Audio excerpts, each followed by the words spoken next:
and understanding exactly how people behave and how their patterns of behaviour can be manipulated or indeed controlled. I am controlling their mind.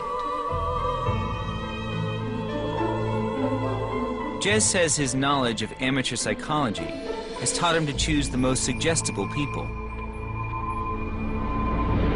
Just to place your hand on the window here for me, please, okay? As I'm just pressing your hand on that window now, I just want you to imagine that your hand is sticking to the window, okay? And the more you try to unstick that hand, the tighter it sticks to the window, really, really firmly on the window, really glued and cemented there, and really, really stuck to the window, okay? You try to unstick that hand, and it will stick to the window more. Just gently try and see if you can take your hand off the window.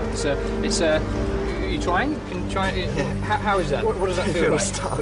It feels stuck. It's a kind of like how does it feel? Is it a weird kind of feeling? Huh? Yeah. When I click my fingers in front of your eyes, you'll be able to take the hand off and everything will be fine. Okay, so we just click here. Just relax your hand. Just relax your hand. Okay. How is that? Is that kind of what does that feel like? Very freaky. Very freaky. Jez uses a technique known as NLP, Neuro-Linguistic Programming. It's a relatively new branch of psychology, which claims to influence people's behavior by stimulating the subconscious mind. Philip Holt is director of the London NLP group. We asked him to assess Jez's technique of mind control. How far can you influence somebody's mind? It isn't brainwashing. Brainwashing is something different, but you can influence somebody's mind simply by using language. Can I borrow you for 2 seconds? Jez chooses shoppers at random. What I want you to imagine, sorry, is that your hand is stuck to that window, okay? He seems to petrify their will. And glued and cemented to the window. His technique is to distract the conscious mind to access and manipulate the subconscious. The more you try to unstick that hand becomes glued and cemented to the window. But we need to be certain if it's illusion or a real skill. We'll take a closer look at his technique. Stick that hand is really, really stuck to the window. There's a lot to do with eye contact. Eye contact is very important to maintain their attention. Also, the linguistic techniques that I'm using. The more you try to unstick that hand... Telling them to unstick that hand, so I'm subtly telling them to stick the hand to the window. The tighter it becomes stuck. The hand is referred to as that hand rather than your hand, to disassociate the hand from themselves. That disassociates the control that they would have if it was your hand. It becomes that hand. Okay, so look at me here, okay? I'm going to click your finger and just relax your hand, all right? Just relax your hand. It felt really weird because I really couldn't unstick my hand. It was really strange. It was really strange.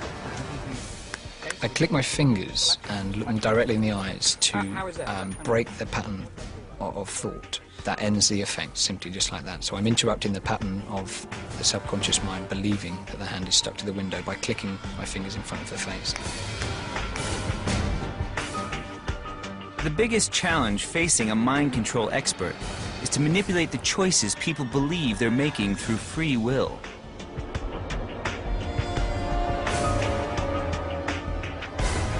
But is this possible? We set up an experiment to test Jez's skills of manipulation. 4 student volunteers from a university which we selected are interviewed by Jez one by one.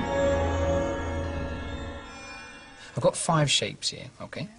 I'm going to lay them out in front of you. So obviously we've got here a circle, square, star, cross, and wavy lines, okay? Jez says he'll make all 4 choose the same symbol. To select one of those, clear your mind. This experiment will test his claim. He guides each participant through the identical procedure. When you have one of those, just let me know. So just nod. You have one? Excellent. Okay. Now what I'm going to do is I'm going to get you to write it down and seal it in an envelope. Just point out now, okay, this envelope here, okay, and in this envelope... The white envelope is crucial. It contains the name of a location which we selected, where the results of our experiment will be revealed. Just draw the shape inside the card there, okay? And when you're done, I just want you to slide it. Next, Jez instructs Amanda to draw her choice of symbol on a piece of card and place it unseen by him in a black envelope. That envelope must remain with you at all times, okay? Do not open the envelope, okay, until we tell you to later. Can Jez do it? Can he manipulate all 4 into choosing the same symbol?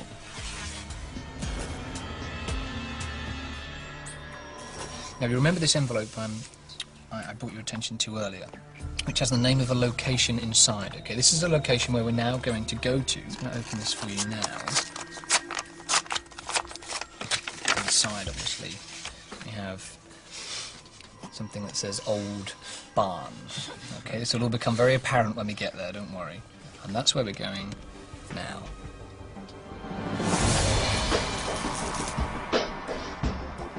The four are taken by Jez on a half-hour drive to the location.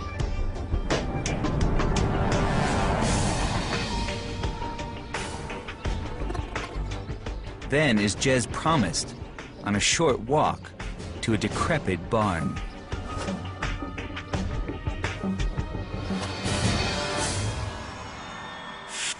In each of your envelopes, you should have drawn earlier on and shown no one and told no one a shape, okay? For the first time now, please open up your envelopes and take out what's inside so we can all see each of your shapes.